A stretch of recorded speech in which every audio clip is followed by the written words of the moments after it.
வணக்கம். சிறகடிக்க ஆசை சீரியலில் இனி என்ன நடக்க போகுது அப்படின்னு தான் பார்க்க போகிறோம். இங்கே மனோஜ் எவ்வளவோ பேசி பார்க்காரு. ரோகிணியை விடுங்க சார், ரோகிணியை விடுங்க சார், ரோகிணி இந்த தப்புமே செய்யலை அப்படிங்கிறாங்க. இல்லைங்க அப்படி விடவே முடியாது அப்படின்னுட்டுருக்காங்க.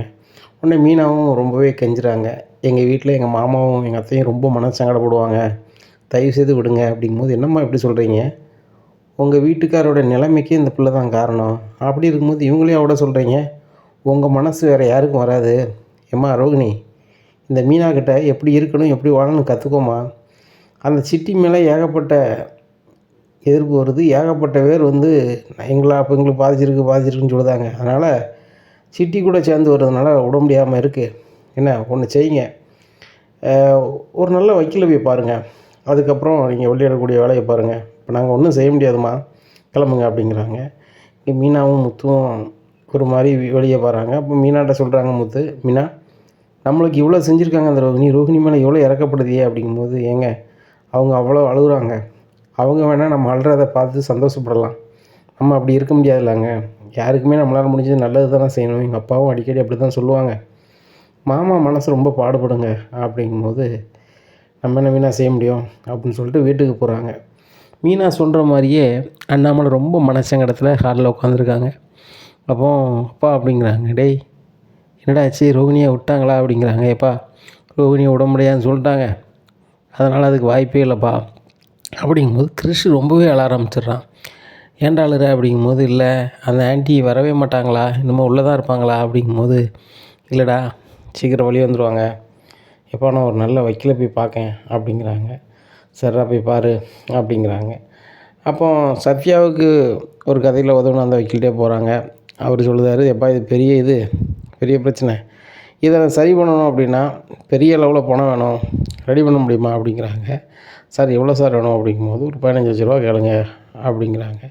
15,00,000 அப்படிங்கிறாங்க. சார் அவ்வளோ கொடுத்தா தான் சரி பண்ண முடியும், அவங்களே 10 கேட்காங்க, எனக்கு 5 வேணும், 15னா சொல்லுங்கள் நான் முடிச்சு விடுதேன் அப்படிங்கும்போது, சார் அவ்வளோத்துக்குலாம் பணம் இல்லை சார், அந்த பணம் இருந்துச்சு அப்படின்னு சொன்னால் இந்த பிரச்சனையே வந்திருக்காது சார், அதனால் வாய்ப்பு இல்லை அப்படிங்கிறாங்க. அப்படியா அப்படின்னு சொல்லிட்டு வீட்டுக்கு வந்துடுறாங்க. அப்போ மீனா சொல்கிறாங்க, ஏங்க நம்மளால் 10,00,000 உடனே பரட்ட முடியாது, அவங்க கேட்குறதும் கொடுக்க முடியாது, இந்த கதையை முடிச்சு விடுதுன்னு சொல்லுது அந்த வக்கீலுக்கும் கொடுக்க முடியாது, அப்புறம் நம்ம ஒன்றும் செய்வோங்க, பேசாமல் அவங்ககிட்ட போய் நம்ம பேசி பார்ப்போம், ரோகிணிக்கு இதுக்கும் சம்மந்தம் இல்லைன்னு சொல்லுவோம், அவங்க சரின்னு ஒத்துக்கிட்டாங்கனாக்கா சரியாக வரும்ல அப்படிங்கிறாங்க. அங்கே போகும்போது ஒரு ஆளுக்கு ரொம்ப உடம்புக்கு முடியாமல் போயிடுது. அப்போ சொல்கிறாங்க, நாங்கள் வந்து இப்போ ஒன்றும் பண்ண முடியாது, அவருக்கு உடம்புக்கு முடியல, இதை நீங்கள் எப்படி பார்க்கணுமோ பார்த்துக்கிடுங்க அப்படிங்கிறாங்க. அப்போ வீட்டில் வந்து எப்பா ஒன்றும் நடக்கலை அப்படிங்கும்போது மனோஜ் ரொம்பவே அழுதுட்டு வர்றாரு.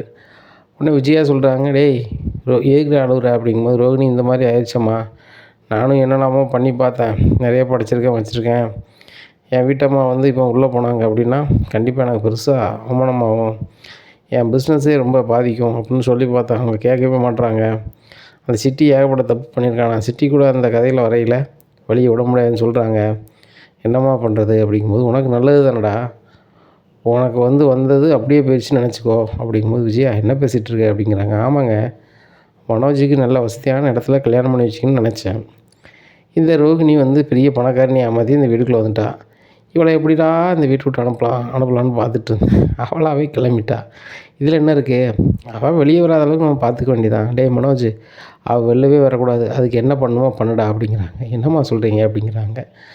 ஆமாடா, உனக்கு ஒரு பணக்கார பொண்ணை பார்த்து நான் கல்யாணம் முடிச்சு வச்சுன்னா வாழ்க்கை சரியாயிடும், ரோகிணியோட அழகாகவும் அறிவாகவும் இப்போ நான் பார்த்து கல்யாணம் பண்ணி வைக்கண்டா அப்படிங்கும்போது மனோஜ் மனம் மாறிடுறாரு. அவ்வளோ நேரமும் ரோகிணி வெளியே வரணும்னு பேசிக்கிட்டு இருந்தவர் பணம் காசுன்னு சரிம்மா அப்படின்றாரு. இதை கேட்ட முத்து, எனக்கு வெக்கமாக இல்லை, அம்மா தான் இப்படி சொல்கிறாங்கன்னு நீ இப்படி பண்ணிகிட்ருக்கிய அப்படிங்கும்போது, இல்லைடா எனக்கு அம்மா சொல்ல தான் சரியாக போடுது அப்படின்னு சொல்லி ரூம் பார்த்து போயிடுறாரு. பின்னாடியே விஜயாவும் போயிடுறாங்க. என்னப்பா மனோஜ் இப்படி இருக்கான் அப்படிங்கும்போது, ஆமாடா இவ்வளவு கேவலமாக இருப்பான்னு நானும் நினச்சி பார்க்கல, பணம் காசுன்னொன்னே கெட்டின பொண்டாட்டியே வேண்டாங்கிற அளவுக்கு இருக்கானே அப்படின்னு சொல்லிட்டு அண்ணாமலை ரொம்ப ஃபீல் பண்ணிட்டாரு. அப்போது அண்ணாமலை சொல்கிறாரு முத்துட்ட, வேறு வழியே இல்லையா அப்படிங்கும்போது, எப்பா இருக்க ஒரே வழி அவங்களுக்கு 15,00,000 கொடுத்தா சரியாகி பண்ணிடணும்னு சொல்லி வக்கீல் சொல்லுதார், இப்போ என்னப்பா பண்ணுறது அப்படிங்கும்போது, 15,00,000 என்னடா உடனே செய்ய முடியும், ஒன்றும் பண்ண முடியாது, நம்ம ரெடி பண்ணலாம் அப்படிங்கிறாங்க. இங்கே ரெடி பண்ண முடியலை, அதனால் ரோகிணி உள்ளே இருக்காங்க. இப்படி இருக்கும்போது கிறிஷை கூட்டிகிட்டு பாட்டிக்கு சாப்பாடு கொண்டு போகிறாங்க. அப்போ ஆஸ்பத்திரியில் சொல்லுதாங்க, இன்றைக்கி நாங்கள் வந்து இந்த பாட்டி அம்மாவை அனுப்பலான்ட்டு இருக்கோம், நீங்கள் கூப்பிட்டு போங்க அப்படிங்கும்போது ரோகிணி அம்மாவுக்கு மனச்சங்கடமாக இருக்குது. ரோகிணி வரவே இல்லையே நம்மளை பார்க்க அப்படின்னு சொல்லிட்டு. ரோகிணி உள்ளே இருக்க விஷயம் தெரியாதுல்ல. அப்போ கிறிஸ் வந்து சொல்கிறாங்க, ரோகிணி ஆண்டியை வந்து கூப்பிட்டு போயிட்டாங்க ஸ்டேஷனுக்கு, ககைச்சிட்டக்காரன் கூப்பிட்டு போயிட்டாங்கன்னு அழுதோடனே, என்னடா சொல்கிற அப்படிங்கும்போது, ஆமாம்மா ரோகிணியை கூப்பிட்டு போயிட்டாங்க. அதுக்கு கிறிஸ் வந்து ரொம்பவே அழுறான். ஆனால் கிறிஸ் மேலே அவங்களுக்கு பாசமே இல்லை, ஆனால் கிறிஸ் ரொம்பவே பாசம் வச்சுருக்காங்க அப்படிங்கிறாங்க மீனா. இதை கேட்ட ரோகிணியோட அம்மாவுக்கு மனசுக்கே சரியில்லை. என்னடா இது அப்படின்னு சொல்லிட்டு முழிச்சிட்ருக்காங்க. உடனே இந்த நிமிஷத்தில் கூட கிறிஸ் எதுவுமே சொல்லலை அப்படின்னு சொல்லிட்டு, சரி முத்து நான் கிளம்புறேன் அப்படிங்கிறாங்க. எங்கேம்மா கிளம்புறீங்க? மத்து வச்சு வரட்டும், அவங்க வந்து முறைப்படி சாயந்தரம் தான் அனுப்புவாங்க, அதுக்கப்புறம் தான் வீட்டுக்கு போக முடியும் அப்படிங்கும்போது, இல்லை தம்பி நான் அவசரமாக போகணும் அப்படிங்கும்போது, சரிம்மா எங்கே போகணும், நான் போய் ஆஸ்பத்திரியில் சொல்லுதுன்னு சொல்லி வெளில கூப்பிட்டு வராங்க. முத்து தம்பி நான் ஒரு இடத்துக்கு கிளம்புறேன் அப்படிங்கிறேம்மா, எங்கே கொண்டு விடணும்? அம்பத்தூரில் நீங்கள் இருக்க வீட்டுக்கு தானே? கிறிஸ் அந்த அட்ரஸ் சொல்லிட்டான், வாங்க நான் விட்டு வரேன்னு சொல்லிட்டு நேராக கார் எடுத்துகிட்டு போகிறாங்க. அங்கே போய் பாட்டி இருக்காங்க. மீனா சொல்கிறாங்க, உங்க கூட நான் 2 நாள் இருக்கேம்மா, வீட்டில் சமைக்கிறதுக்கு ஒரு ஆளை ஏற்பாடு பண்ணியிருக்கோம் 2 நாளைக்கு மட்டும், நான் அவங்களோட இருந்து பார்த்துக்கிறேன், அதுக்கப்புறம் நீங்கள் வந்து எப்பவும் போல் ஆனப்புறம் நான் கிளம்புறேன் அப்படிங்கிறாங்க. இல்லை மீனா நீங்கள் கிளம்புங்க நான் பார்த்துக்கிறேன், எனக்கு இவ்வளோ பெருனதே பெரிய விஷயம் அப்படிங்கிறாங்க. இங்கே முத்து மீனா இவ்வளோ சொல்லி பார்க்காங்க, அவங்க கேட்கல. ஏன்னா இவங்கள அனுப்பி விட்டுட்டு நாசுக்காக அங்கே ரோகிணி போய் பார்க்கணுங்கிறது தான் அவங்களோட எண்ணம். அப்போ இவங்களும் கிளம்பிடுறாங்க. இவங்க போய் ஒரு நிமிஷம் ஆகலை, இவங்க பின்னாடியே வந்துட்டு எந்த இடத்துல ரோகிணி உள்ளே இருக்காலும் அங்கே பார்க்க போகிறாங்க. அங்கே போனோடனே ரோகிணியை பார்த்துட்டு ரொம்பவே அழுகிறாங்க அம்மா. இப்படி பண்ணிட்டு எடி இதெல்லாம் தேவையா? தேவையில்லாத சவகாசம் வைக்கலாமா போகலாமான்னொன்னே சிட்டிக்கு சிட்டியான வந்துடுது. உங்கள் பொண்ணோட நான் பெருசாக எதுவும் பண்ணிடல, ரோகிணியை பற்றி எனக்கு எல்லா விஷயமும் தெரியும், தினேஷ் எல்லாத்தையுமே சொல்லிட்டான் அப்படிங்கும்போது ரோகிணிக்கு ஒன்றும் இல்லை. என்ன சிட்டி சொல்கிறீங்க அப்படிங்கிறாங்க. ஆமாம் நான் ஏமாத்துக்காரன்னா நீ ரொம்ப ஏமாத்துக்காரி, அதெல்லாம் உண்மை, ஒரு குடும்பத்தை மட்டுமே ஏமாற்றிருக்க, ஏகப்பட்ட கதை பண்ணியிருக்க அப்படின்றாங்க. உடனே சிட்டி வேறு எதுவும் பேசாதீங்க அப்படிங்கும்போது, நான் வெளியெடுக்கக்குள்ளே வேலையை பார்க்கேன், உங்கள் சித்தியை போய் பார்க்கேன் அப்படின்னு சொல்லி ரோகிணியோட சித்திகிட்ட போய் பேசுகிறாங்க அவங்க அம்மா. பேசினோடனே அவளுக்கு எல்லாம் தேவைதாங்க, அவள் ஒன்றையோ பேரனையும் நினைக்கவே இல்லை, அவள் வாழ்க்கையை மட்டும் பார்த்தா, கடைசியில் அவளுக்கு அவளே ஆப்ப வச்சுக்கிட்டா, அவளுக்கெலாம் நம்ம பண்ண முடியாது, அவள் காரியக்காரி. நானே அவள் கடையில் போய் உன் சித்தி தானடி எனக்கு கம்மியான ரேட்டில் ஒரு பொருள் தாங்கும் போது, இல்லை எல்லோரும் இந்த மாதிரி தருவேன் அப்படின்னு பேசினா, அப்பேற்பட்டவளுக்கு நான் 10 லட்சம் 15 லட்சம் செலவு பண்ணாலும் லாயக்கப்படாது, நீ போயிட்டு வாக்கா, உனக்கு எவ்வளோ நாளும் கேளுக்கா, நான் ரெடி பண்ணி தரேன் அப்படிங்கிறாங்க. இதை கேட்ட அவங்க அம்மாவுக்கு என்ன செய்யனே தெரில. பேசாமல் கிராமத்தில் உள்ள வீட்டை விற்றுருவோம் அப்படிங்கிற மனநிலைக்கு வராங்க. ஒரு ஆள்கிட்ட போய் பேசுகிறாங்க. எம்மாங்க பாருங்கள், மற்ற நேரத்துலலாம் 15 லட்ச ரூபாய்க்கு வாங்குவேன், இப்போ உள்ள சூழ்நிலையில் 10 லட்ச ரூபாய்க்கு வேணால் நான் நினச்சிதேன் சம்மதிக்கேன் அப்படின்னு சொல்லி ஒரு 10 லட்ச ரூபாய்க்கு சம்மதிச்சு 10 லட்ச ரூபாயை கையில் கொடுத்துருந்தாங்க. இவங்களும் அந்த வீட்டை எழுதி கொடுத்துருந்தாங்க. 10 லட்சத்தோடு வராங்க. வந்து தீவன் வீட்டில் கொண்டு கொடுக்காங்க. கொடுத்த உடனே தீவன் வந்து என் வீட்டில் வாங்கிடுதாங்க. வாங்கிட்டு ரோகிணி வெளியே வரதுக்குள்ளே வேலையை பார்த்துருந்தாங்க. ரோகிணி வெளியே வந்துருந்தாங்க. இப்படியா இருக்குது. இந்த சூழ்நிலையில் ரோகிணி வந்து வீட்டுக்குள்ளே வராங்க. இதை பார்த்த பற்றியா, நீ வீட்டுக்குள்ளே வரக்கூடாதுன்னா வரக்கூடாது அப்படிங்கிறாங்க. ஏன் வரக்கூடாது அப்படிங்கும்போது, நான் இந்த வீட்டு மருமக தானே அப்படிங்கும்போது, இந்த வீட்டு மருமகனா எப்படி இருக்குன்னு தெரியுமா, அந்த மீனா வந்து ஒரு கஷ்டப்பட்ட வீட்டிலேருந்து வந்தாலும் இந்த வீட்டுக்கு எப்படி இருக்கணும் அப்படி இருக்கா. சுருதியை கேட்கவே வேண்டாம், கரெக்டாக இருக்கா. நீ அப்படி இல்லை. 4 பேர் பார்க்கும்போது ஸ்டேஷனுக்கு போகிற வண்டியில் ஏறி என் வீட்டை எவ்வளோ சங்கடப்படுத்திட்டு போனேன், எவ்வளோ பேர் பார்த்துருப்பாங்க, எவ்வளோ பேர் என்கிட்ட கேட்டிருப்பாங்க தெரியுமா, எனக்கு வந்து கந்திஷ்டின்னு நினைக்கிற அளவுக்கு ஆயிடுச்சு, நீ கிளம்பு அப்படிங்கிறாங்க. இல்லை அத்தை நான் கிளம்பவே முடியாது, மனோஜ் சொல்கிறா தான் நான் போவேன் அப்படிங்கிறேன். அப்படியா, டேய் மனோஜ் வெளில வாடா அப்படிங்கிறாங்க. என்னம்மா அப்படிங்கிறாங்க. ரோகிணி இந்த வீட்டில் தான் இருப்பாளா, நீ என்ன சொல்கிற அப்படிங்கிற. ரோகிணி முதல்ல நீ கிளம்பு, நீ எந்த அளவுக்கு சங்கடப்படுத்தணுமோ அசிங்கப்படுத்தணுமோ பண்ணிட்டேன், இப்போ வந்து ஒன்றும் தெரியாத மாதிரி இந்த வீட்டிலேருந்து இருந்தால் நான் ஏற்றுப்பேனா, உடனே கிளம்பு அப்படிங்கிறாங்க. உடனே என்ன மனோஜ் இப்படி சொல்கிறீங்க, உங்களுக்காக நான் எவ்வளோ பண்ணியிருக்கேன் அப்படிங்க. என்ன பண்ணியிருக்கேன், ஒன்று பண்ணேன், எங்கள் அப்பா பணத்தை நான் வந்து எங்கள் அப்பாட்டே திருப்பி கொடுக்கலான்னு பார்த்தேன், நீ வந்து என்ன சொன்ன, கொடுத்தா உங்கள் தம்பி மாதிரியும் உன் தம்பி மாதிரி 2 பேரும் தரமாட்டாங்க, அவங்களுக்கும்பாங்க, உங்கள் அப்பாவும் உனக்கு பெருசாக எதுவும் தொழில் பண்ண தரமாட்டார், அதனால் நீங்களே பண்ணிடுங்க, எங்கள் அப்பா இந்த மாதிரி சீன் போட்டுருக்காங்கன்னு. இவ்வளோ தானே, இந்த ஐடியா எனக்கே தெரியும், நீ கிளம்பு அப்படிங்கிறாங்க. அப்போ தான் முத்து, ரவி, அண்ணாமலைக்கெல்லாம் தெரியுது, ஓ ரோகிணி இப்படிலாம் பண்ணியிருக்குதா அப்படின்னு சொல்லிட்டு. உடனே ஸ்ருதி சொல்கிறாங்க, ரோகிணி நீங்கள் வந்து நான் பெருசாக எதுவும் செய்யலை பெருசாக எதுவும் செய்யலைன்னு சொல்லி பெருசாக பயங்கரமாக பண்ணியிருப்பீங்க போலயே அப்படின்ட்டு இருக்காங்க. கரெக்டாக பின்னாடி அந்த பேங்க் உள்ளவங்க வந்துடுதாங்க. என்ன ரோகிணியம்மா, பணத்தை கேட்டெல்லாம் ஒன்றும் செய்யலை, இவங்க பாட்டை சுற்றிட்டுருக்கீங்க, உங்களை தேடி தேடி நாங்கள் அலைஞ்சிட்டு இருக்கணுமா அப்படிங்கிறாங்க. இதை கேட்ட ரோகிணிக்கு ஆகா, ஏற்கனவே நம்மளுக்கு பல ஆப்பு, இந்த ஆப்பு புதுசாவா அப்படின்னு சொல்லிட்டு, சார் நீங்கள் முதல்ல கிளம்புங்க, பிறகு பேசிக்கலாம். என்னத்தை பிறகு பேசணும், எப்போ பணம் கட்டுவீங்க அப்படிங்கும்போது, சார் என்கிட்ட 5 காசு இல்லை அப்படிங்கும்போது, 5 காசு இல்லை, ஆனால் நீங்கள் கேங்கில் 4 லட்ச ரூபா லோன் எடுப்பீங்க, கட்டவே மாட்டீங்க. நான் உங்களை ஒரு இடத்துக்கு தேடி வந்தால் நீங்கள் அந்த இடத்த விட்டு வேறு இடத்துக்கு வீட்டுக்கு மாறி போயிடுவீங்க, இப்படியே போயிட்டுருப்பீங்க. உங்கள் வீட்டுக்காரர் அட்ரஸ் இருந்தார், அதை வச்சு தான் வந்தேன் அப்படிங்கிறாங்க. உடனே மனோஜ் நீங்களாக கொடுத்தீங்க அப்படிங்கும்போது, ஆமாம் நான் தான் கொடுத்தேன். ரோகிணி வந்து உள்ளே இருக்கா, எப்படி வாங்கிங்களோ வாங்கிக்காங்கன்னு சொன்னேன். ரோகிணியை பார்த்தா தகவல் சொல்லுங்கன்னு சொன்னாங்க. இப்போ தான் அவன்கிட்ட பேசிகிட்டே இருக்கும்போது கால் பண்ணி கட் பண்ணேன். அவங்க கரெக்டாக வந்துட்டாங்க அப்படிங்கிறாங்க. மனோஜ் நீங்கள் இப்படி பண்ணுவீங்கன்னு நினச்சி கூட பார்க்கல அப்படிங்கும்போது, நான் பண்ண தான் செய்வேன், நீ கிளம்பு முதல்ல அப்படிங்கிறாங்க. இதை கேட்ட ரோகிணி, நான்லாம் கிளம்ப முடியாது அப்படிங்கும்போது, கிளம்ப முடியாதா அப்படின்னு சொல்லிட்டு மறுபடியும் நான் ஸ்டேஷனுக்கு கால் பண்ணுறேன் அப்படிங்கும்போது, மனோஜ் என்ன நீங்கள் வந்து உள்ளே அனுப்பி உங்களுக்குள்ள ஒரு தரத்தை நீங்கள் குறைச்சிக்க வேண்டாம், நான் கிளம்புறேன் அப்படின்னு சொல்லி ரோகிணி சுதாரிப்பாக கிளம்பிடுறாங்க. வெளியே வந்து பேங்க்காரன்ட்டு சொல்கிறாங்க, நான் பர்சனலாக என் வீட்டில் பேசிகிட்டு இருக்கும்போது நீங்கள் வந்து பேசுனீங்க, உங்கள் பணத்தை நான் வந்து உருட்டி புரட்டி எப்படியாவது கட்டலான்னு பார்த்தேன், நீங்கள் இப்படி பண்ணிட்டீங்க, உங்கள் பணம் கட்டவே முடியாது, நீங்கள் என்கிட்ட வாங்கிறத நான் பார்த்துப்புடுதேன் அப்படிங்கிறாங்க. ஏம்மா ரோகிணியம்மா, நீங்கள் இப்படி பேசுகிறீங்களா, பார்த்துக்குறோம் அப்படின்னு சொல்லி இவங்க ஸ்டேஷனில் போய் வார்னர் பேப்பரில் கொடுத்துருந்தாங்க. இந்த மாதிரி ரோகிணி பண்ணிட்டு தர மாட்டுறாங்க, கேட்க போனால் அவங்களால முடிஞ்சதை பாருங்கங்கிறாங்க.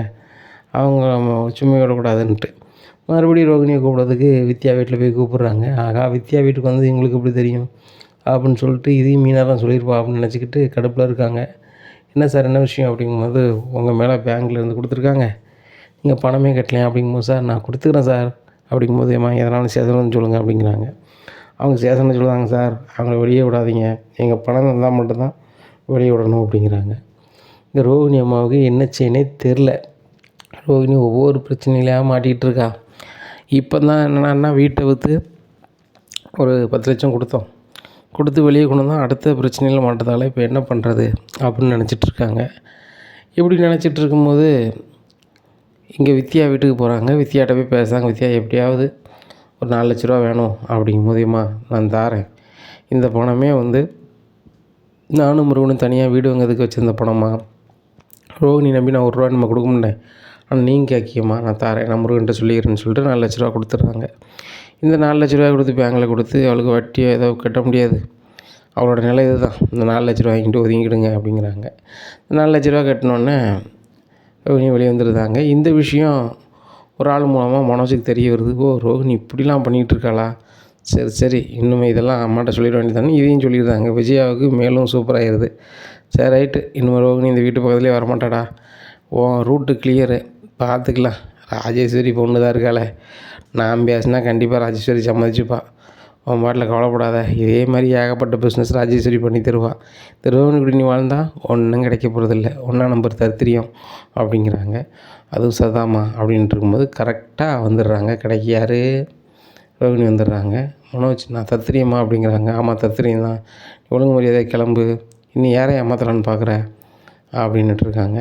உடனே மனோஜ், உங்களுக்காக தான் மனோஜ் நான் இவ்வளவும் பண்ணேன் அப்படிங்கும்போது, ரோகிணி உன்னை பற்றி எல்லா விஷயமும் தெரிஞ்சிட்டு நீ கிளம்பு அப்படிங்கிறாரு. என்ன விஷயம் தெரிஞ்சிச்சு அப்படிங்கிறாங்க.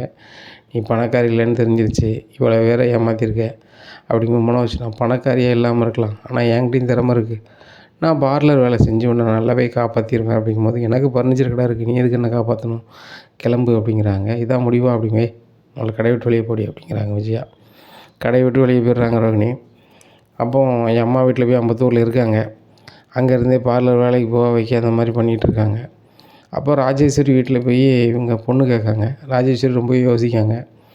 அப்போ அந்த உள்ள ஜாதகத்துக்கு 2ஆம் தரத்து மாப்பிள்ளை தான் லாயக்கப்படும் அப்படின்னு சொல்லியிருக்காங்க அவங்களுக்கு. அப்போ மனோஜ் 2ஆம் தரம் தானே, சரி ரைட்டு கல்யாணம் பண்ணி வைக்க, எனக்கு இருக்குது ஒரே பொண்ணு, என் சொத்து பத்து எல்லாமே மாப்பிள்ளைக்கு தான் அப்படிங்கிறாங்க. எங்கள் விஜயாவுக்கு பயங்கர சந்தோஷம்.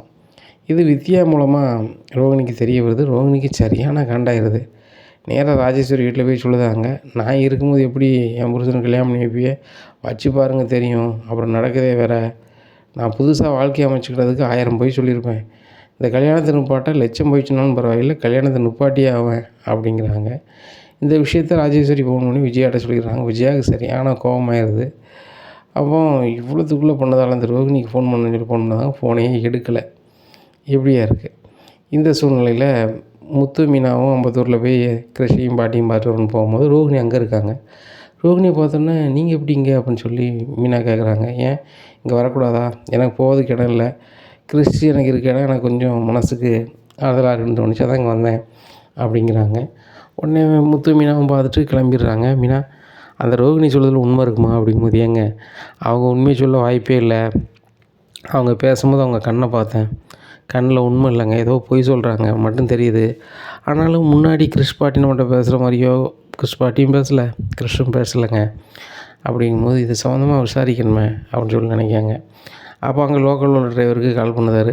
ஆனால் இந்த இடத்துல வீடு இருக்குது, காம்பவுண்டு பேர் இதாக இருக்குது, இவங்க யார் வீடுன்னு விசாரிக்கணும்னே அப்படிங்கும்போது, என்னாச்சு அது நம்மளுக்கு தெரிஞ்ச ஆள் வீடு தான் அப்படிங்கிறாங்க. அப்படியா அப்படிங்கிறாங்க. ஆமாம், அது தெரிஞ்சவங்க தான் அப்படிங்கும்போது அவங்க ஃபோன் நம்பர் இருந்தால் கொடுங்களேன் அப்படிங்கிறாங்க. சரி ரைட்டு, மணிக்கு தெரிஞ்ச டிரைவர்னு சொல்லி பேசுவாப்புல அப்படிங்கிறாங்க.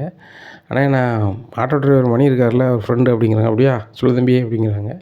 ஆனாச்சும் உங்கள் வீட்டில் வாடகைக்கு இருக்காங்களா, அவங்க எனக்கு தெரிஞ்சவங்க தான் அப்படிங்கும்போது, அப்படியே தம்பி, சரி தம்பி என்ன விஷயம் அப்படிங்கிறாங்க. இல்லைங்க அவங்க வீட்டில் எத்தனை பேர் எதுன்னு எனக்கு சரியாக தெரில. உங்களுக்கு தெரியாதா? தெரிஞ்சவங்கன்னு சொல்கிறீங்க அப்படிங்கும்போது, இல்லை சார் எங்களுக்கு வேண்டியவங்களும் அவங்க வீட்டில் போயிருக்காங்க அப்படிங்கும்போது, அப்படிலாம் யாரும் இல்லையே தம்பி, அவங்க பொண்ணு, அவங்க பேரன், அந்த அம்மா, இவங்க 3 பேரும் தான். அவங்க பொண்ணு எங்கேயோ வேலை பார்க்கும்பொழுது ஓடையில் வரும் போகும், எப்போ தான் வரும். இப்போ வந்து 2 நாளாக இங்கே இருக்கும் பொழுது அப்படிங்கிறாங்க. இதை கேட்ட முத்துக்கு அப்படியானே அப்படின்னு சொல்லி ஃபோனை வச்சுருக்காங்க. மீனா இந்த மாதிரி சொல்கிறாங்க அப்படிங்கிறாங்க. என்னங்க இது ரொம்ப ஆச்சரியமாக இருக்குது அப்படிங்கும்போது, அப்போ ரோஹிணி அவங்க பொண்ணா அப்படிங்கும்போது வாய்ப்புகள் அதிகம் இருக்குது. இதை எப்படியாவது நம்ம விசாரிச்சு தான் ஆகணும். வித்யாவுக்கு தான் இது தெரியும்.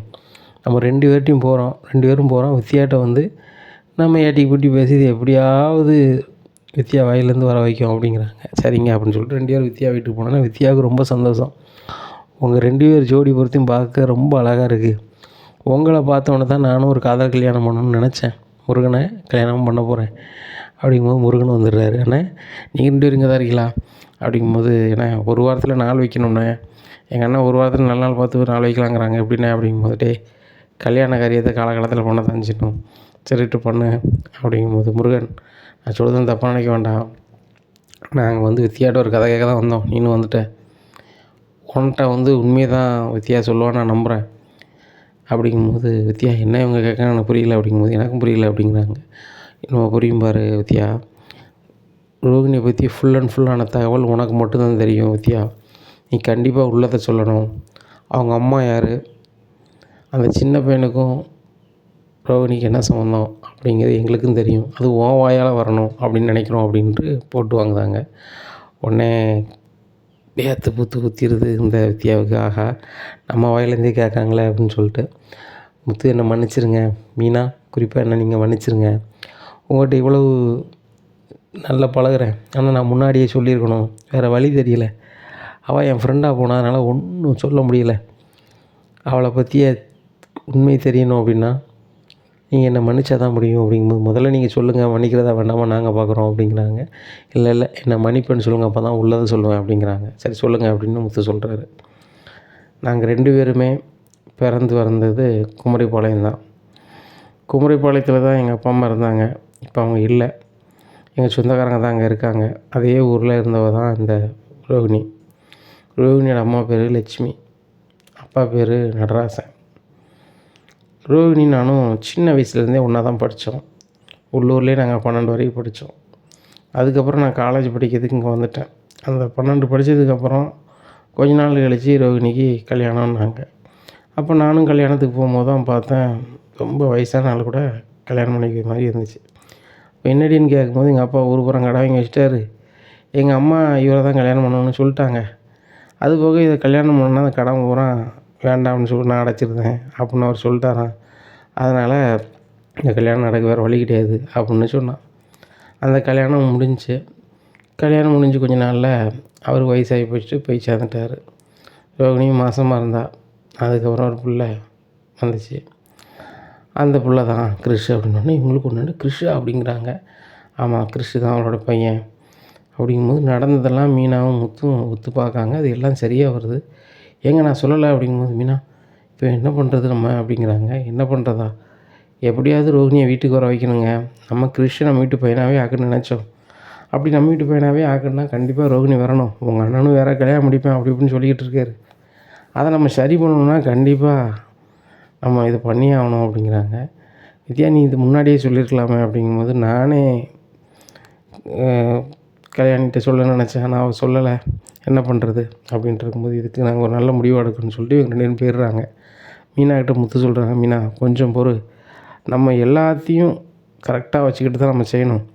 பாட்டி வர வைப்போம், அதுக்கப்புறம் நம்ம வீட்டில் எல்லார்ட்டையும் சொல்லுவோம் அப்படிங்கிறாங்க. சரிங்க, நீங்கள் சொல்லும்போது சொல்லிக்கலாம் அப்படிங்கிறாங்க. இங்கே ரோகிணி ஓரளவு எல்லா பிரச்சனையும் முடிஞ்சிருச்சு, மனோஜ்கிட்ட சேரணும், அந்த நிலை மட்டும்தான் இருக்கணும் அப்படின்னு நினைக்காங்க. இப்படி இருக்கும்போது இன்னொரு பெரிய ஒரு வசமான ஆப்பு ரோகிணிக்கு வந்து சேருது. ஏன்னா சரியான வழியில் போனால் ஒரு இல்லாமல் இருக்கலாம், தரங்கட்டு நம்ம சௌரியத்துக்கு தேவையில்லாமல் பொய் சொல்கிறது, தேவையில்லாமல் பண்ணுறதெல்லாம் பண்ணால் ஏதாவது தான் வரும். அப்படி ஒரு சூழ்நிலை வருது. மலேசியாவிலேருந்து உண்மையான ரோகிணியோட அப்பா வராரு. ஏன்னா அந்த ரோகிணி புள்ள வந்து அப்பாட்ட கத்திக்கிட்டு தான் அங்கே வந்திருக்கு. பலமுறை அவர் வந்து மலேசியாவுக்கு வந்துருமா, அப்பா பேசுனது தப்பு தான், நீ விரும்பின மாப்பிள்ளையே கல்யாணம் முடிச்சு வைக்கேன் அப்படி இப்படின்னு சொன்னோன்னே அவங்க போகவே இல்லை. இருக்குது இடம் எங்கள் அப்பாவுக்கு தெரிஞ்சு போச்சு, கண்டிப்பாக தேடி வருவாருன்னு சொல்லிட்டு அது வட மாநிலத்தை பார்த்து போயிடுது. அந்த ரோகிணி பேரை சொல்லி இவங்க சம்பாரிச்சிட்டு இருக்காங்க. யார்? பார்லர் வேலை தெரிஞ்சவங்க தான் அந்த மலேசியாவில் இருந்த ரோகிணி. இவங்க அவங்ககிட்ட அசிஸ்டண்ட்டாக இருந்துட்டு நான் தான் ரோகிணின்னு சொல்லிட்டு இவங்க தொழில் பண்ண ஆரம்பிச்சிட்டாங்க. அப்போ ரோகிணிக்கு வந்தாலும் போனாலும் ஃப்ரெண்ட்டை கேட்கும்போது ரோகிணிங்க இல்லை, ஆனால் ரோகிணிங்கிற பேரில் கல்யாணிங்கிற பிள்ளை சுற்றிக்கிட்டு இருக்கா அப்படிங்கும்போது, ஓ அவள் தான் இன்னும் பண்ணிட்டாளே மோளை அப்படின்னு சொல்லிட்டு நேராக போய் ஸ்டேஷனில் போய் சார் இந்த ரோகிணியை விசாரிக்கணும் அப்படிங்கிறாங்க. உடனே ரோகிணியை தேடி இங்கே அண்ணாமலை வீட்டுக்கு வராங்க. அப்போ அண்ணாமலை சொல்லுறாங்க இங்கே இல்லை அப்படிங்கும்போது முத்து சொல்கிறாரு, அம்பத்தூர்லேருந்து அட்ரஸில் இருக்காங்க, என்ன சார் கதை அப்படிங்கும்போது, என்ன முத்து சொல்கிறேன், அப்போ அந்த கிறிஸ் வீட்டில் தான் இருக்காங்களா அப்படிங்கும்போது, ஆமாம்ப்பா அவங்களுக்கு போகுது வேறு இடம் இல்லை, வித்யாவுக்கு வேறு கல்யாணம் ஆக போகுது இல்லைப்பா, அதனால் கிறிஸ் வீட்டில் தான் இருக்காங்க.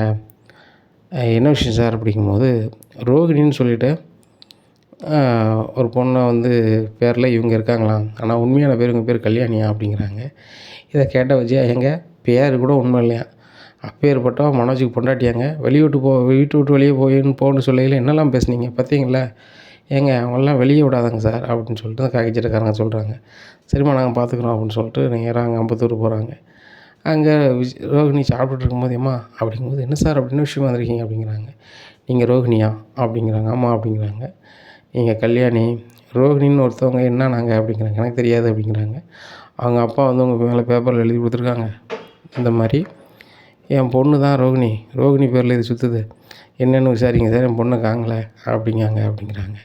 இதை கேட்டால் ரோகிணி திருதுன்னு முழிக்காங்க. உடனே என் அம்மா சொல்கிறாங்க, நான் தான் சொன்னோம்லாடி, பேரை மாற்றிட்டு அலையுது முக்கியம் கிடையாது, இப்படி ஒரு சூழ்நிலை வந்தால் என்னடி செய்வேன்னு கேட்டேன், நான் பார்த்துக்கிடுவோம்மா அப்படின்னு சொன்னேன், இப்போ எப்படி பார்க்க போகிறேன் அப்படிங்கிறாங்க. இங்கே இருந்து நேராக ஸ்டேஷனுக்கு கூட்டி போயிருந்தாங்க. அவங்க அம்மா வந்து எவ்வளவோ பேசி பார்க்காங்க, அவங்க விடுத மாதிரி இல்லை. ஏன்னா ரோகிணி எங்கே இருக்காங்கன்னு இவங்களுக்கு தெரில. உண்மையிலே முத்து மீனாவும் ஸ்டேஷனுக்கு வராங்க. வந்த உடனே ஆகா முத்து மீனா வந்துட்டாங்களே, நம்ம அம்மாவும் கிருஷ்ணன் இருக்காங்களே அப்படின்னு சொல்லிட்டு முழிக்கும் போது, என்னம்மா என்னாச்சு அப்படிங்கிறாங்க. இல்லை ரோகிணி இப்படி கூட்டி வந்துட்டாங்க அப்படிங்கிறாங்க. 3வது ஆள் மாதிரி.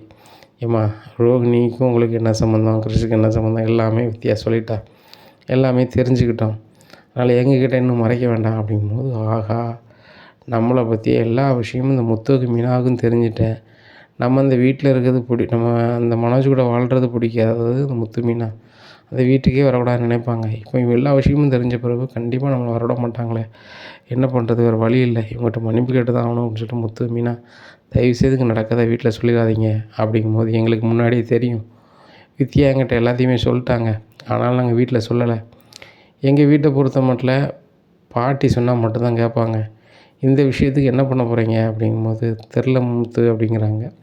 அப்போ உண்மையான ரோகிணி அப்பாட்ட கேட்குறாங்க, உங்கள் பொண்ணு எப்படி இருப்பாங்க எது இருப்பாங்கன்னா அவங்க ஃபோட்டோ காமிக்கிறாங்க.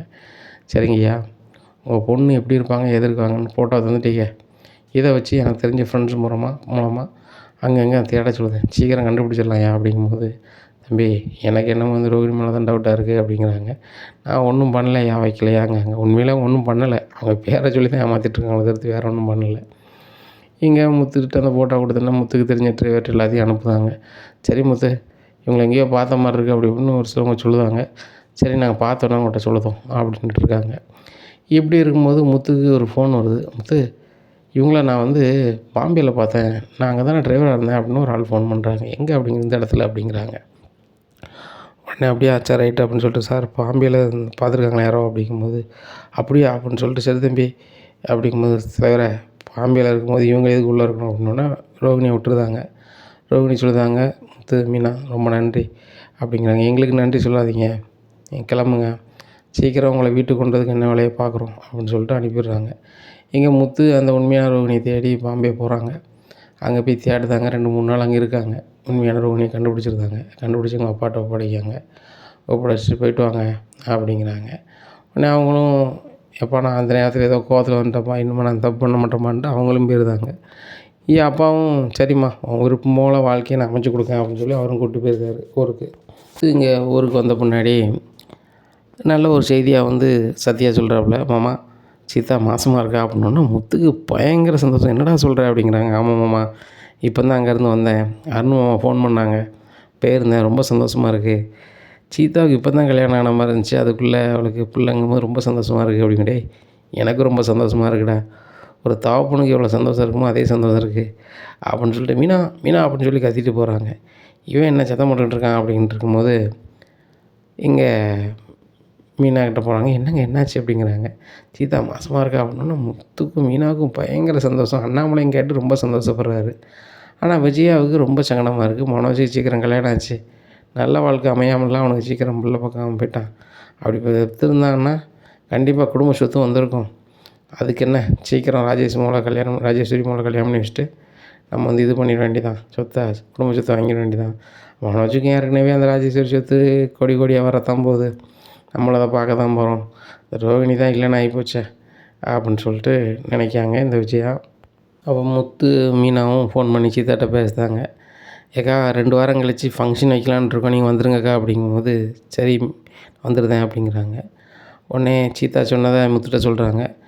இந்த மாதிரி நீங்களும் வரணுங்க அப்படிங்கும்போது, இல்லை மீனா நான் வந்தால் கண்டிப்பாக அருண் ஏதாவது தான் பண்ணுவான், அது லாயக்கப்படாது அப்படிங்கும்போது, ஏங்க இன்னும் அப்படியே இருக்கணும், நீங்கள் உள்ளே இருக்கும்போது அவர் எவ்வளோ ஃபீல் பண்ணி சொன்னார் தெரியுமா, எனக்கு தெரிஞ்ச அதிகாரி பெரிய பெரிய ஆள்கிட்டலாம் பேசியிருக்கேன், ஆனால் இவர் மேலே பெரிய தப்பு இருக்குன்னு விட மாட்டாங்க வைக்க மாட்டேங்காங்கன்னு சொல்லி உங்களுக்காக அலைஞ்சார் அப்படிங்கும்போது, யார் இந்த அருண் அலைஞ்சான் என்ன அப்படிங்கிறாங்க.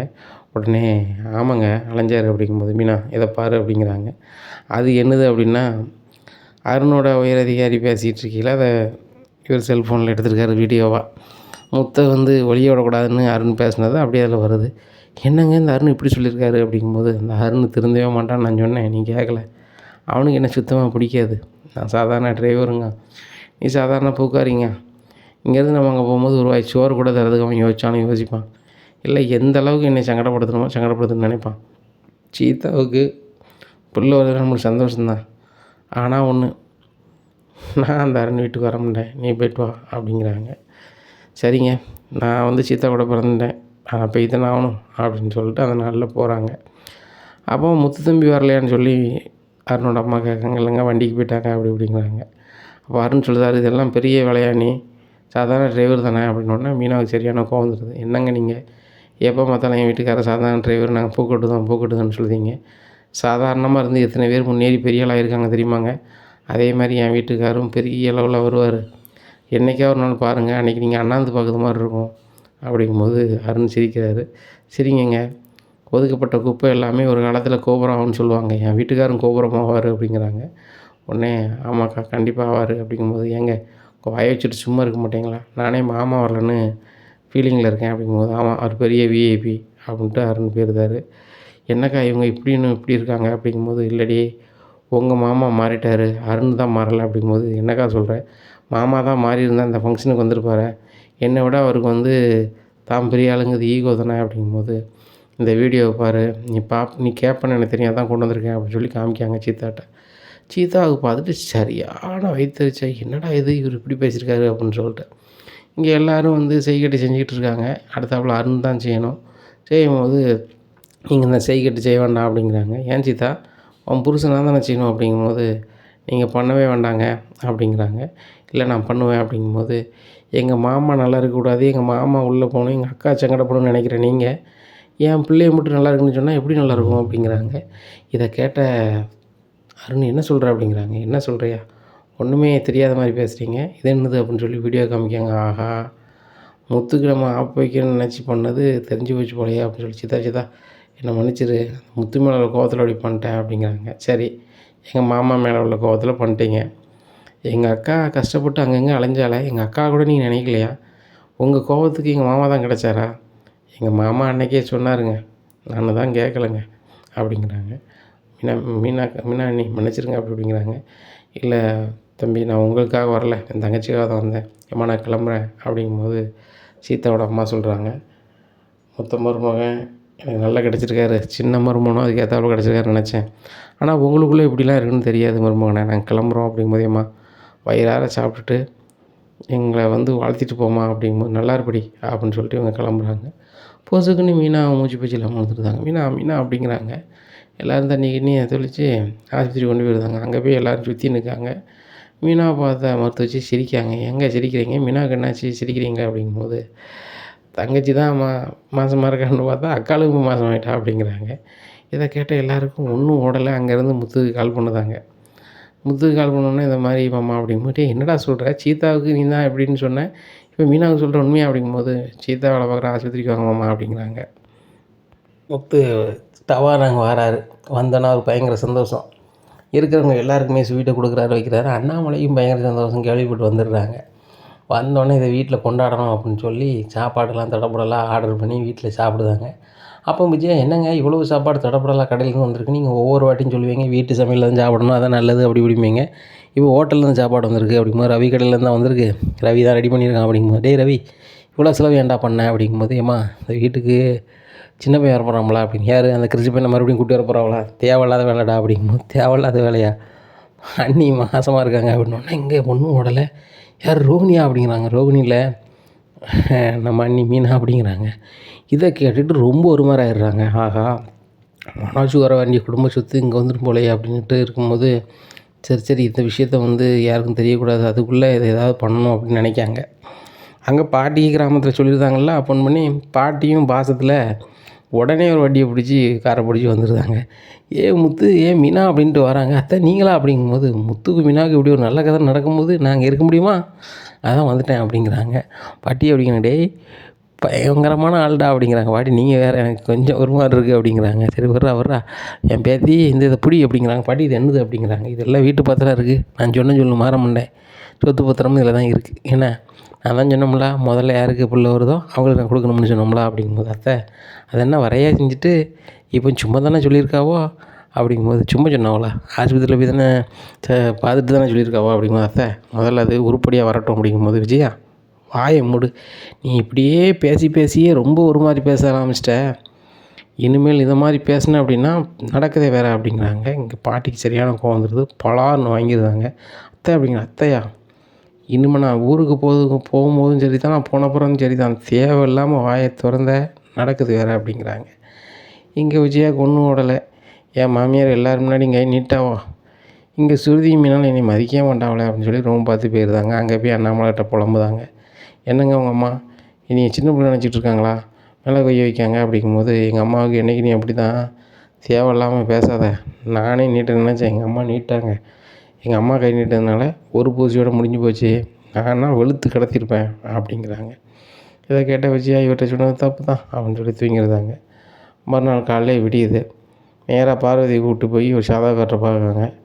மனோஜுக்கு வர வேண்டிய சொத்து வரலை, அப்படி இருக்கும்போது எப்படி இந்த மீனாவுக்கு மட்டும் இப்படி நல்லதாகவே நடக்கு, மீனா குடும்பத்துக்கு நல்லதாகவே நடக்கு அப்படிங்கும்போது, ஏம்மா நீங்கள் ஒரு ஆளை சொல்லுதீங்க அந்த பேரில், அவங்கள பற்றி நான் பார்க்குறேன்னு சொல்லி பார்க்கும்போது, அவங்க யாருக்கோ ஒரு ஆளுக்கு நிறைய சாப்பாடு கொடுக்குறாங்க, வயிறார வாழ்த்துறாங்க, ரெகுலராக இல்லாதவங்களுக்கு ஏதோ செய்தாங்க, நீங்களும் அந்த மாதிரி பண்ணிங்கன்னா உங்கள் பையனோட வாழ்க்கையும் நல்லாயிருக்கும் அப்படிங்கும்போது, தினம் பண்ணால் பிரச்சனை எதுவும் வராதா அப்படின்னு சொல்லி பார்வதி கேட்காங்க. அதெல்லாம் பண்ணலாமா, நீங்கள் சேவை பண்ணுங்கள் அப்படிங்கிறாங்க. அப்போ ஒரு ஆள்கிட்ட கேட்கும்போது, பண்ணலாங்க ரெகுலராக பண்ணுங்கள் அப்படிங்கும்போது, அவ்வளோ பணத்துக்கு நம்ம எங்கே போவேன் அப்படிங்கும்போது, வாரத்தில் ஒரு நாள் பண்ணுங்கள், அந்த மீதி நாள் வந்து அதுக்கு 4 பேர்கிட்ட பணம் வாங்கி அதை போடுங்க, அதை பற்றி ஒன்றுமே இல்லை அப்படிங்கிறாங்க. விஜயாவுக்கு தெரிஞ்சவங்ககிட்ட பூரா வசூல் பண்ணுதாங்க. வசூல் பண்ணி கோயிலில் சாப்பாடு போடுதாங்க. இப்போ எல்லோரும் சாப்பாடு இல்லாதவங்க சாப்பிட போகிறாங்க. அப்போ இதையும் பார்த்த முத்து, சரி ரைட்டு அம்மா கையால் வீட்டில் தான் சாப்பாடு கிடைக்காது, இங்கேயாவது சாப்பிடுவோமே அப்படின்னு சொல்லி உட்காந்து சாப்பிடுதாங்க. முத்தை பார்த்தோன்னே முழிக்காங்க. இல்லைம்மா வீட்டில் உங்கள் கையால் சாப்பிட வாய்ப்பு இல்லை, நீங்கள் தரப்போகிறதும் இல்லை, இதை 10ஓட 11 நானும் சாப்பிட்டு போகிறேன் அப்படிங்கும்போது சாப்பிட்டுட்டு இருக்கும்போது விஜயாவுக்கு ரொம்பவே மன சங்கடமாயிருது. முத்தை நினைக்க ஆரம்பிச்சிருந்தாங்க, நம்ம ஒரு வாய்க்கு சோறு கூட கொடுத்ததில்ல அப்படின்ட்டு. பார்க்கும்போது முத்துக்கு விற்கிறது, தண்ணி குடி அப்படின்னு சொல்லி தலையை சிரமத்தை வந்து தடவ போகிறாங்க. அப்போ முத்து சொல்கிறாரு, நான் சின்ன வயசில் நீங்கள் எனக்கு சாப்பாடு வச்சுருக்கீங்கன்னு நினைவே இல்லை, எனக்கு நினைவு தெரிஞ்ச காலத்துலேருந்தே எங்கள் பாட்டிகிட்ட தான் இருக்கேன், பாட்டி தான் சாப்பாடு தருவாங்க, உங்கள் கையால் சாப்பிட்டேன், இன்னும் நான் ரொம்ப நல்லா இருப்பேன், சந்தோஷமாக இருக்கேன் அப்படின்னு அழுதுட்டு இருக்காங்க. முத்துக்கு கால் பண்ணுறாங்க மீனா. அப்போ எங்கே இருக்கீங்க அப்படிங்கும்போது, பொன்னியம்மன் கோயிலில் தான் இருக்கேன் அப்படிங்கும்போது, ஏங்க நானும் வெளியே தான் இருக்கேன் அப்படிங்கும்போது, வெளியே வந்து பொங்க வந்து பார்க்குறாங்க. இங்கே சாப்பாடு எல்லோரும் கொடுத்துட்ருக்காங்க. விஜயா, மீனா உட்காரு, உன் மாமியார் உனக்கோ எனக்கோ சாப்பாடு தரப்போகிறதில்ல, இங்கே அவங்க தருவாங்க உட்காரு அப்படின்னோடனே மீனாவுக்கு சாப்பாடு கொடுக்காங்க. மீனாவும் சாப்பிட்றாங்க. மீனாவும் அழுகிறாங்க. ஏன் மீனா அழுகிற அப்படிங்கும்போது, இல்லைங்க சீதாவுக்கு கிடச்ச மாமியார் நல்ல மாமியார், சீதாவை அப்படி தாங்குதாங்கன்னு தாங்குதாங்க, எனக்கு அப்படி ஒரு வாய்ப்பு கிடைக்குமான்னு நினச்சேன், இனி தாங்காட்டிலும் எங்கள் மாமியார் கையால் ஒரு வாய் சாப்பாடு சாப்பிட்டுட்டேங்க, ஒன்றுமே பிரச்சனை இல்லை, இனிமேல் எனக்கு எது வேணாலும் பரவாயில்லை அப்படிங்கும்போது, மீனா என்ன நீ பேசிகிட்டு இருக்க, இன்றைக்கி நான் பூயாகிறதுக்கு வர வேண்டாம்னே, நீ ஏன் வந்த, அதுபோக நீனும் நாளைக்கு தாயாக போகிற அப்படிங்கும்போது, ஏங்க ஒரே ஒரு வியாபாரங்க, அதை முடிச்சுட்டு அப்படி கிளம்ப வேண்டியதான் அப்படிங்கும்போது, இல்லை பைக்கு நிற்கட்டும், சத்யாவை கொண்டு விட சொல்லுவோம், நீ காரில் என் கூட வந்துரு அப்படின்னு சொல்லி காரில் ஏற்றிட்டு நேராக வீட்டுக்கு போகிறாங்க. அப்போ அண்ணாமலை சொல்கிறாங்க, எங்கேம்மா போயிட்டு வரீங்க அப்படிங்கும்போது, விஜயா வந்து அன்னதானம் கொடுத்தாங்க அப்படின்னு சொல்லி மீனா சொல்கிறாங்க. அப்படியா, அவளுக்கு நல்ல எண்ணம் வந்துருச்சா அப்படின்னு சொல்லிட்டு அண்ணாமலையும் ஆட்டோ பிடிச்சி அங்கே போகிறாங்க. என்னங்க நீங்கள் அப்படிங்கிறாங்க. விஜயா, நல்ல கதை பண்ணும்போது நீ சொல்லலாம் அப்படிங்கும்போது, இல்லைங்க நீங்கள் என் மேலே கோபமாக இருந்தீங்க அதான் சொல்லலை அப்படிங்கும்போது, பார்வதி நீனா சொல்லியிருக்கலாமே அப்படிங்கும்போது, விஜயா தாங்க யார்கிட்டையும் எதுவும் சொல்ல வேண்டாண்ணா, நம்ம சாப்பாடு இல்லாதவங்களுக்கு போடுவோம், நல்லது நடக்கும்னு சொன்னால் அப்படிங்கும்போது, கண்டிப்பாக வாரத்துலேயோ மாதத்துலையோ நம்மளால் முடிஞ்ச 4 பேருக்கு நல்லது பண்ணணும், சரி பண்ணுதீங்க, அப்படியாவது அவள் பண்ண தப்புலாம் மறையட்டும் அப்படிங்கும்போது, அதுக்கெல்லாம் நான் ஒன்றும் போடலை, மனோஜ் சீக்கிரம் பணக்காரன் ஆகணும், அவனுக்கு வாழ்க்கை நல்லா அமையணும், அந்த ராஜேஷ் மூலியம் அவன் கல்யாணம் பண்ணணும், அதுதான் பண்ணுதேன் அப்படிங்கும்போது, விஜயா அப்போ வேண்டுதல் நடக்க போகிறதில்ல, உன் மகன் வந்து பெரிய ஆளாக வரணும்னா அவன் உழைக்கணும், உழைக்க மாட்டாங்க, அவனுக்கு நல்ல வாழ்க்கை குடும்ப வாழ்க்கை அமையணும்னா ரோகிணியை செஞ்சதை மன்னித்து வாழ்ந்தணும், அதான் கரியாக இருக்கும் அப்படிங்கும்போது, இல்லைங்க இந்த ரோகிணியோட வாழ இதே இல்லை அப்படின்ட்டு இருக்கும்போது, விஜயா வீட்டுக்கு அதே வீட்டில் போய் பேசுவோம், இவங்க எல்லோரும் சாப்பாடு கொடுப்போம், சாப்பாடு கொடுத்து நேராக வீட்டுக்கு போயிருந்தாங்க. அப்போ முத்து ரொம்ப சந்தோஷமாக இருக்கார். அப்போ சந்தோஷமாக இருக்கும்போது மனோஜ் சொல்கிறாரு, டேய் இன்றைக்கி மாடியில் நம்ம பார்ட்டிடா அப்படிங்கிறாங்க.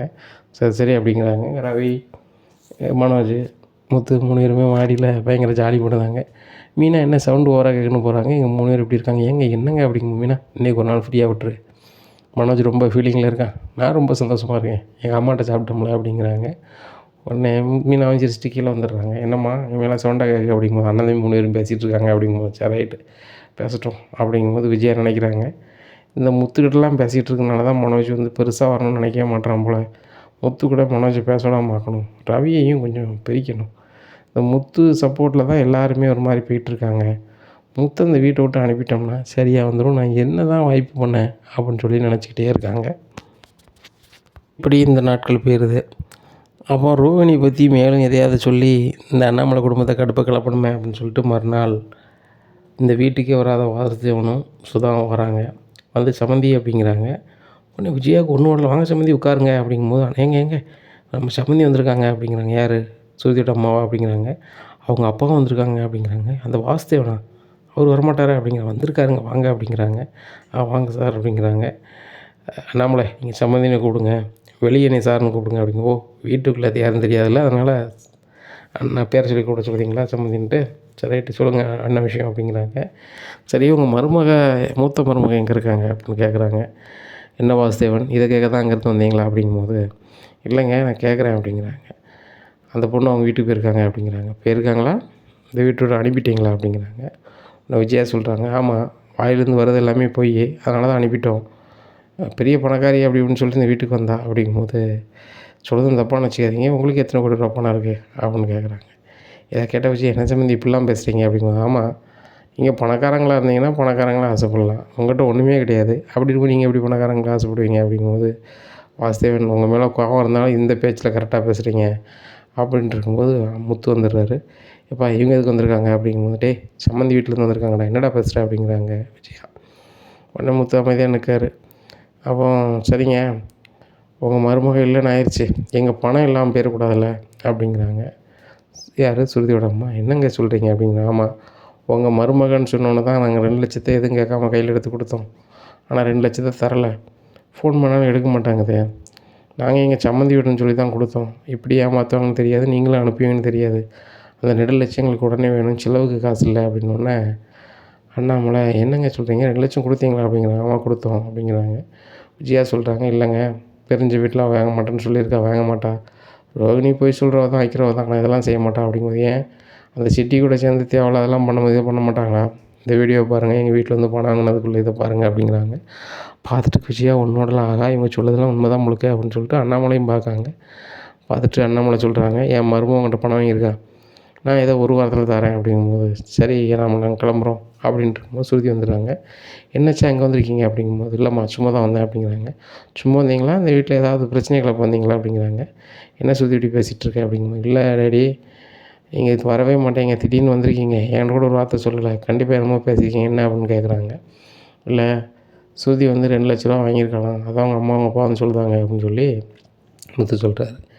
இதை கேட்ட சுருதி வந்து சொல்கிறாங்க, ரோகிணி வாங்கினாங்கன்னா எங்கிட்ட முதல்ல சொல்லியிருக்கணும், சொல்லலைல்ல. சரி இப்போ உங்களுக்கு 2,00,000 தான் பணம் வேணும், அவங்க அக்கௌண்ட்டில் நான் மாற்றி விட்றேன் அப்படிங்கும்போது, சுருதி உன் பணம் எங்களுக்கு வேண்டாம், எனக்கு வந்து அண்ணாமலை வீட்டில் உள்ள பணம் வேணும் அப்படின்னு சொல்லிட்டு அப்பா கிளம்பிடுறாரு. இங்கே சுருதிக்கு சரியான கடுப்பாக இருக்குது, இவங்க என்ன இப்படி இருக்காங்க அப்படின்னு சொல்லிட்டு ரோகிணிக்கு மறுபடியும் கால் பண்ணுறாங்க. ஹலோ அப்படிங்கிறாங்க. நீங்கள் என்ன நினச்சிட்ருக்கீங்க, எங்கள் வீட்டில் யாரை கேட்டு போனாங்க நீங்கள், அவங்க வீட்டில் வந்து நம்ம வீட்டு ஒரு மாதிரி பேசிட்டு போகிறாங்க அப்படிங்கிற சுற்றி என்னை மன்னிச்சிருங்க அப்படிங்கிறாங்க. ரோகிணி நீங்கள் அப்படி என்னெல்லாம் தான் பண்ணியிருக்கீங்க, ஒவ்வொரு கதையாக அவங்கள பற்றி வெளியே வருது, ஒரு கதை வெளியே வந்ததுக்கே உங்களை இந்த வீட்டில் இருக்கக்கூடாதுன்னு சொன்னாங்க அந்த ஆண்டி, உங்களை பற்றி இவ்வளோ விஷயம் தெரிஞ்ச பிறகு அவங்க எப்படி மனோஜ் கூட வாழ விடுவாங்க, நீங்கள் எப்படி நினைக்கிறீங்க அப்படிங்கிறாங்க. சுருதி நீங்கள் நினச்சா தான் முடியும், நீங்கள் நினச்சா தான் என்னையும் மனோஜ் நீங்கள் சேர்த்து வைக்க முடியும் அப்படிங்கிறாங்க. என்ன விஷயம் அப்படிங்கிறாங்க. உங்களுக்கு ஏகப்பட்ட சொத்து இருக்குது, உங்களுக்கு அந்த சொத்தை பற்றி பெருசாக உங்களுக்கு நாட்டம் இல்லை, உங்களுக்கு வர வேண்டியதை உங்கள் வீட்டில் வேண்டிங்கன்னா அதை எனக்கு கொஞ்சம் தந்தீங்கன்னா நான் திருப்பி தந்துடுவேன் அப்படிங்கும்போது, ரோகிணி நீங்கள் சொல்லுறதுக்கு உங்களுக்கு சரியாக படலையா படுதா, எங்கள் வீட்டில் வந்து நான் உத்தரவு வாங்கக்கூடாது, நான் உழைச்சி தான் முன்னேற நான் நினச்சிட்ருக்கேன், என் வீட்டுக்காரர் அப்படின்னு நினைக்காரு, உங்களுக்காகலாம் ஒன்றும் பணம் கேட்க மாட்டேன், அது எனக்கு சரியாக வராது இந்த சுருதிக்கு அப்படின்னு சொல்லிட்டு ஃபோனை வச்சிடுறாங்க. வீட்டை சொல்லுதாங்க, ரவி என்ன எப்படி இருக்காங்க ரோகிணி அப்படிங்கிறாங்க. அண்ணாமலைக்கு ரொம்ப மனசங்கடமாக இருக்குது, இந்த 2,00,000 எப்படியா கொடுக்கணும் அப்படின்னு சொல்லிட்டு நைட்டு பரஸ்ட்டாக பேசணும்னு சொல்லி பரஸ்ட்டாக பேசுகிறாங்க. பரசு எனக்கு ஒரு 2,00,000 வேணும் அப்படிங்கும்போது, அண்ணாமலை எப்போவுமே நீ எனக்கு பணம் தருவ, இந்த வாட்டி நான் தரேன், அந்த பணத்தை நீ திருப்பி தர வேண்டாம், நீ தந்த பணம் தான் அப்படிங்கிறாங்க.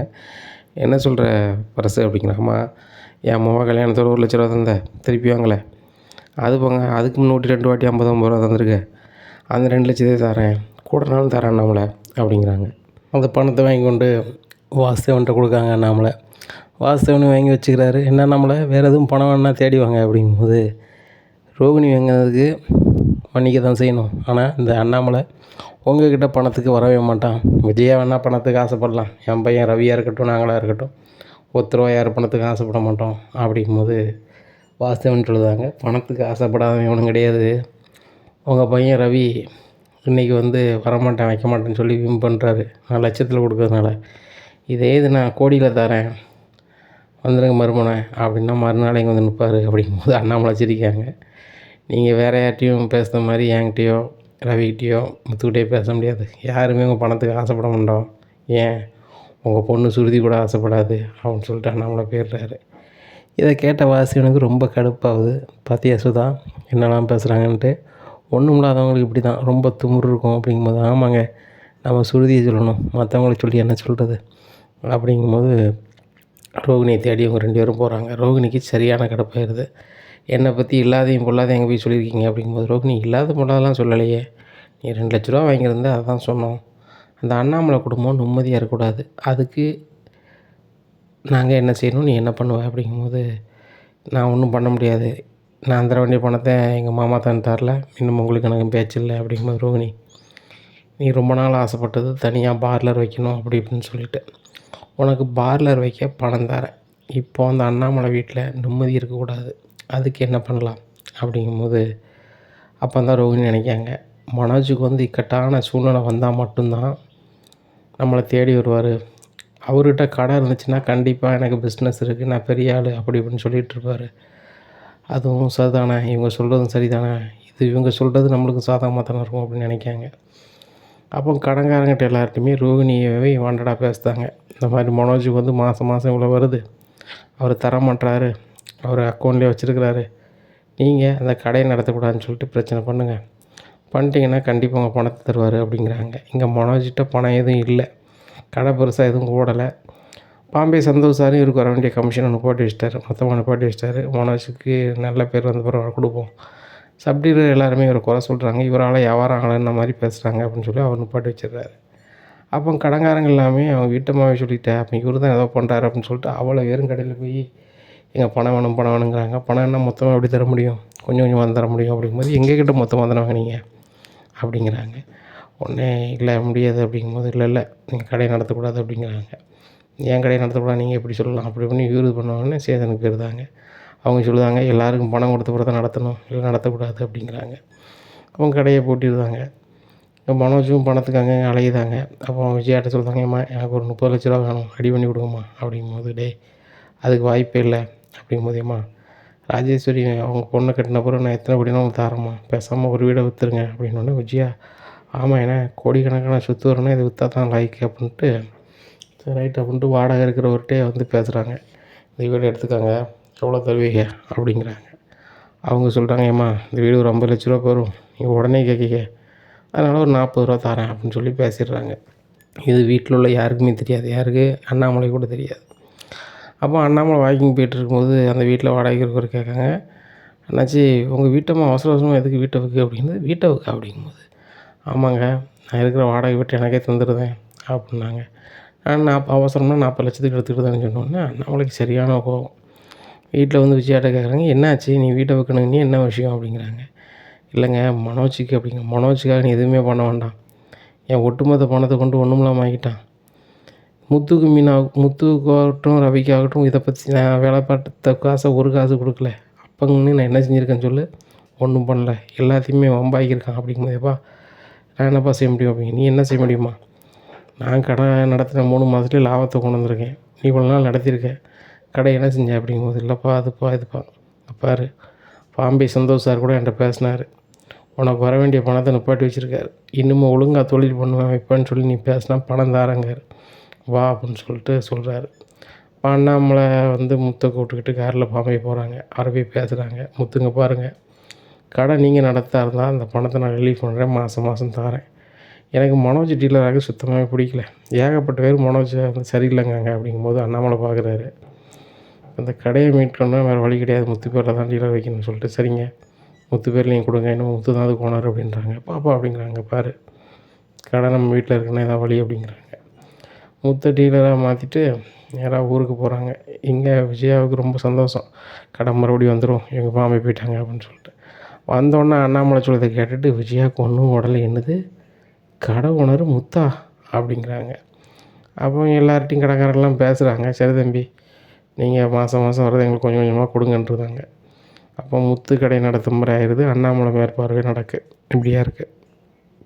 அப்போது நல்ல கடை வருமானம் வர அளவுக்கு அண்ணாமலை வந்து நிறைய ஆஃபரை கொடுக்குறாரு, நிறைய வியாபாரம் ஆகுது, வேலை செய்கிறவங்களையும் நல்லா உற்சாகப்படுத்துகிறாரு, அவங்களும் நிறைய வியாபாரத்தை கொண்டு வராங்க. இப்படி இருக்கும்போது இந்த வித்யாவும் முருகனும் அண்ணாமலை தேடி வராங்க. ஐயா எங்களுக்கு பெருசாக சொந்த பந்தம்னு இல்லை, நீங்கள் தான் எங்களுக்கு கல்யாணம் பண்ணி வைக்கணும் அப்படின்னா, கண்டிப்பாக கல்யாணம் பண்ணி வைக்கணும்னு சொல்லி இந்த ஃபர்னிச்சர் கடையில் உள்ள வருமானத்திலே பண்ணி வைக்காங்க.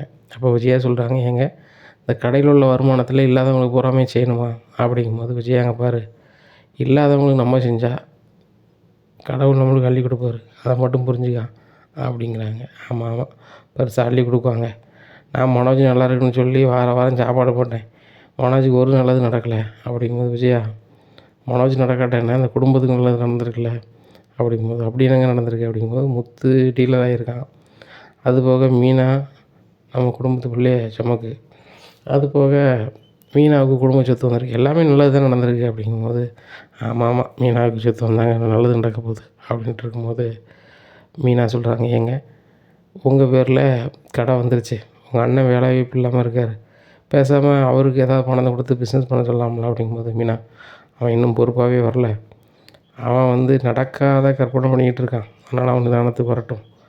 நம்ம செய்யணும்னு நினைக்கிறத ரவி செய்வோம். ரவி தான் ரெஸ்டாரண்ட் வைக்கிது, பணத்துக்கு அலைஞ்சிட்டு கிடக்கான், அவன்கிட்ட பணம் இல்லை, பேசாமல் இதை கொடுத்து நம்ம ரெடி பண்ணலாம் அப்படின்னு சொல்லி ரவியை கூப்பிட்டு பேசுகிறாங்க. ரவி வேண்டாங்கிறாரு. ஒரு அந்த ஆள் முத்து வந்து